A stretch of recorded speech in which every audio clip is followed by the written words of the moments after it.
मध्य प्रदेश के मुख्यमंत्री मोहन यादव नाथ संप्रदाय के कार्यक्रम में शामिल होने आज बुधनी पहुंचे, जिसमें हजारों की तादाद में नाथ संप्रदाय के साधु संत एवं स्थानीय ग्रामवासी भी उपस्थित रहे। भंडारे का प्रसाद भी ग्रहण किया गया। धर्म सभा एवं चादर कार्यक्रम का आयोजन हुआ। कार्यक्रम में पूरे भारतवर्ष से 8 मानधारी पीर एवं 5 धोनी महंत सम्मिलित हुए।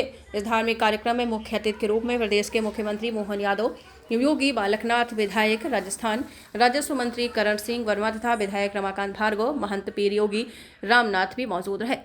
कार्यक्रम में विशेष रूप से योगी प्रयागराज जी का चादर कार्यक्रम सम्मान हुआ। मुख्यमंत्री मोहन यादव ने कहा कि कार्यक्रम को यादगार बनाने के लिए आज बुधनी के जर्रापुर में 5 करोड़ का नर्मदा घाट बनाने का निर्णय लिया गया है। मुख्यमंत्री मोहन यादव ने नाथ संप्रदाय के साधु संतों से आशीर्वाद लिया। मोहन यादव मंच से अपने उद्बोधन में कहा कि इस बार 2028 में उज्जैन में महाकुंभ का आयोजन होगा, जिसमें साधु संतों के टेंट में आश्रम नहीं बनेंगे, बल्कि हर संप्रदाय और साधु संतों के लिए स्थायी पक्के आश्रम बनाए जा रहे हैं। आज तो पारसनाथ जी महाराज ने अपने आश्रम में अपने उत्तराधिकारी की एक तरह से नई नियुक्ति की है। मेरी अपनी ओर से वंदन अभिनंदन। नाथ संप्रदाय की बहुत गौरवशाली परंपरा है। मैं आज यहाँ आकर के आनंदित भी हूँ और सरकार की ओर से सभी संतों का मैंने स्वागत किया है। यहाँ बुधनी में घाट बनाने की 5 करोड़ की लागत से बुधनी के अंदर आज का दिन स्मरणीय रहे, इसलिए नर्मदा जी के किनारे घाट और बाकी व्यवस्था करने का निर्णय किया। मेरी अपनी ओर से भट भी जाती है, इसीलिए अत्यंत आवश्यक है कि भारत में जितने राज्य हैं, जितने क्षेत्र हैं, उनमें सब जगह ये भगवान के मंदिर ही थे। और आज भी ये अली उल्लाह वाले मुसलमानों के द्वारा देखा जाता है कि जितने भी राज्य हैं, राजमहल हैं, तो उन पे थोड़ी सी जगह पे हरा कलर पोत देते हैं, फिर चादरें चढ़ाने लगते हैं। धीरे धीरे उसको कन्वर्ट करके वो अपनी वक्फ बोर्ड की संपत्ति घोषित कर देते हैं। सर्वप्रथम तो भारत के प्रत्येक हिंदू को आवाज़ उठाना चाहिए कि वक्फ बोर्ड खत्म हो, सनातन बोर्ड लागू हो, और नहीं तो बांग्लादेश की जैसी स्थिति है वह हमारे भारत की भी बन सकती है। प्रत्येक मैं मीडिया के माध्यम से कहता हूँ, प्रत्येक भारतवासी को, सनातनियों को सजग हो जाना चाहिए और यहाँ जितने भी बांग्लादेशी रोहिंग्या मुसलमान हैं इनको भगा देना चाहिए, नहीं तो सीधे मार देना चाहिए। क्योंकि हमारे हिंदुओं की कैसी दुर्दशा की जा रही है बांग्लादेश में। और ये भारत देश की भी स्थिति है, जहाँ पर 100 घर मुसलमान के हैं वहाँ पर 10 घर के हिंदू रह नहीं पाते हैं। ये यूपी में भी ऐसी स्थिति बन रही है, ये मध्य प्रदेश में भी बन रही है, केरल में भी बन रही है, संपूर्ण भारत की स्थिति बन रही है। इसीलिए संपूर्ण हिंदुओं को सजग होना आवश्यक है। जिस प्रकार अयोध्या से बाबरी मस्जिद को हटाया गया और राम मंदिर का पूरा निर्माण किया गया, तो उसी तरह मथुरा में क्या श्री कृष्ण जन्मभूमि से जो मस्जिद लगी उसे भी हटाया।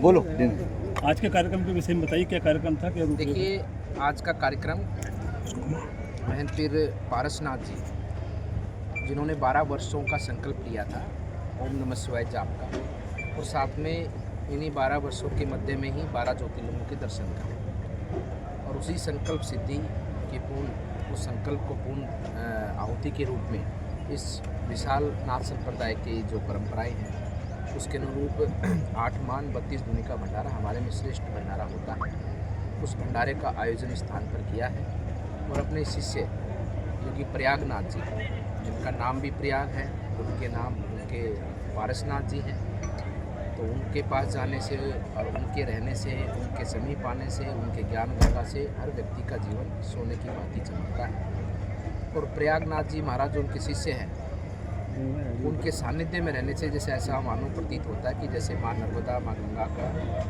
त्रिवेणी का स्नान किया, उस भावना के साथ में इस विशाल भंडारे का आयोजन किया है, जिसमें नाथ संप्रदाय के समस्त योगीजन पधारे हैं पूरे देश भर से। और अभी माननीय मुख्यमंत्री श्री मोहन यादव जी भी यहाँ पर श्री संतों का आशीर्वाद लेकर हमारे मध्य प्रदेश को और अपने देश को आगे बढ़ाने की भावना के साथ में आगे बढ़ेंगे। इसी स्वरूप में इस भंडारे का आयोजन है। भंडारे का आयोजन इसी भावना से होता है कि जन एक स्थान पर जुटे और एक भावना, एक स्वरूप, एक अंतरात्मा होकर धर्म संस्कृति के लिए, अपने देश के लिए कार्य करें। यूपी के संबल में घरों में जो है मंदिर निकल रहे हैं, मस्जिद में भी। देखिए, भारत भूमि है, देवताओं की भूमि है, और मैं मानता हूँ मानवता की सृष्टि की जननी है। सृष्टि की उत्पत्ति से लेकर और वर्तमान समय तक सनातन धर्म इस धरा पर सबसे इस सृष्टि के निर्माण से लेकर अब तक रहा है। और सनातन धर्म का तो कहाँ नाम वो निशान नहीं, हर जगह है। ये पूरी प्रकृति सनातन धर्म है। तो चाहे अपना देश तो विशेष रूप से है क्योंकि यहाँ तो ये तो पुण्य भूमि रही है और इसी के उपासक हमारे सनातन धर्म में आप और हम सब हैं, तो मंदिर ही मिलेंगे और क्या मिलेगा। मंदिर क्योंकि मंदिर के पुजारियों की भूमि है, भगवान के मानने वालों की भूमि है, मानवता के मानने वालों की भूमि है, मानवता को आगे बढ़ाने वाले के विचार की उस संस्कृति की भूमि है जिसने मानवता को आगे बढ़ाया और मानवता के प्रति अपने भाव को वसुमदेव कुटुंब के भाव से पूरे संसार को उसका संदेश दिया है। तो ऐसी भूमि पर दिव्य देवी देवताओं के स्थान ही मिलेंगे और हमें लगता है कि पूरा आने वाले समय पर जैसे जैसे भारत माननीय प्रधानमंत्री जी के मार्गदर्शन में आगे बढ़ेगा तो ये पूरा संसार ही अपनी संस्कृति को अपनाएगा, तो इसी संस्कृति में सबको साथ लेने की भावना। क्या लगता है आपको और भी मस्जिदों में जो है सर्वे होना चाहिए? देखिए ये देखिए, अब सर्वे आपको कहीं लगता है, आप ही पुजारी हैं वहाँ के, आप वहाँ के पड़ोसी हैं, आप रहे हैं वहाँ पर, जैसे वहाँ पर जो पड़ोसी थे जिन्होंने मंदिर बनाए थे, जिन्होंने वहाँ पर पूजा की है, उन लोगों में ये विचार आया कि यहाँ पर मंदिर, क्योंकि उनका तो पता है वहाँ पर मंदिर है, तो वो लोग माननीय न्यायालय में गए हैं, तो न्यायालय के आदेश पर कार्य होता है, तो न्यायालय के आदेश की ही पालना देश में होती है और न्याय ही हमारे लिए, कानून ही हमारे लिए सर्वोपरि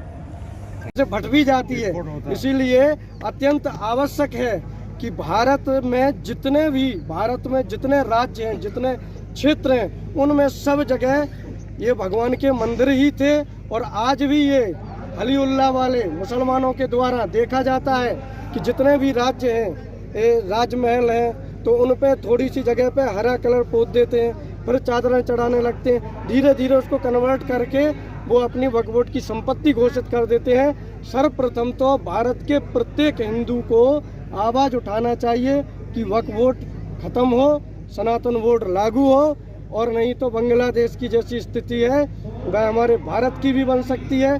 प्रत्येक मैं मीडिया के माध्यम से कहता हूँ, प्रत्येक भारतवासी को, सनातनियों को सजग हो जाना चाहिए और यहाँ जितने भी बांग्लादेशी रोहिंग्या मुसलमान हैं इनको भगा देना चाहिए, नहीं तो सीधे मार देना चाहिए। क्यों? क्योंकि हमारे हिंदुओं की कैसी दुर्दशा की जा रही है बांग्लादेश में, और ये भारत देश की भी स्थिति है, जहाँ पर 100 घर मुसलमान के हैं वहाँ पर 10 घर के हिंदू रह नहीं पाते हैं। ये यूपी में भी ऐसी स्थिति बन रही है, ये मध्य प्रदेश में भी बन रही है, केरल में भी बन रही है, संपूर्ण भारत की स्थिति बन रही है। इसीलिए संपूर्ण हिंदुओं को सजग होना आवश्यक है। जिस प्रकार अयोध्या से बाबरी मस्जिद को हटाया गया और राम मंदिर का पूरा निर्माण किया गया है, तो उसी तरह मथुरा में क्या श्री कृष्ण जन्मभूमि से जो मस्जिद लगी उसे भी हटाया जाना चाहिए? नहीं, हमें ये समझ में नहीं आती बाबरी मस्जिद का है कि बाबर तो एक भिखारी। गुरु जी, आज आपके आश्रम में इतना बड़ा कार्यक्रम है, कैसा लग रहा है, कैसा महसूस कर रहा है? सब गुरु का आशीर्वाद है, गुरु गोरखनाथ का आशीर्वाद है, सब भक्तों का प्रेम है और मां नर्मदा की कृपा है, मन में बड़ी प्रसन्नता है। आज चादर कार्यक्रम हुआ तो आपको यहाँ पे कार्यक्रम में सब लोगों के उसमें किस तरीके से किया गया है? ये हमारी नाथ संप्रदाय की पूरी प्रक्रिया है, प्रक्रिया के अनुसार कार्य किया गया है। सबसे पहले चादर का राम की चादर चला गया, फिर हमारे अलकनाथ जी महाराज अलवर के सांसद हैं, वर्तमान विधायक है, उनकी चादर रही। फिर हमारे शेरनाथ जी महाराज है गिरनार के, कि हमारे 8 मीन 32 धुनी के पंच और सभी समाज के हमारे महंत जी थे 18 के 12 के, उन्होंने हमारे चादर का रंग किया। हमारे गुरु महाराज की कृपा रही और सब भक्तों का सहयोग।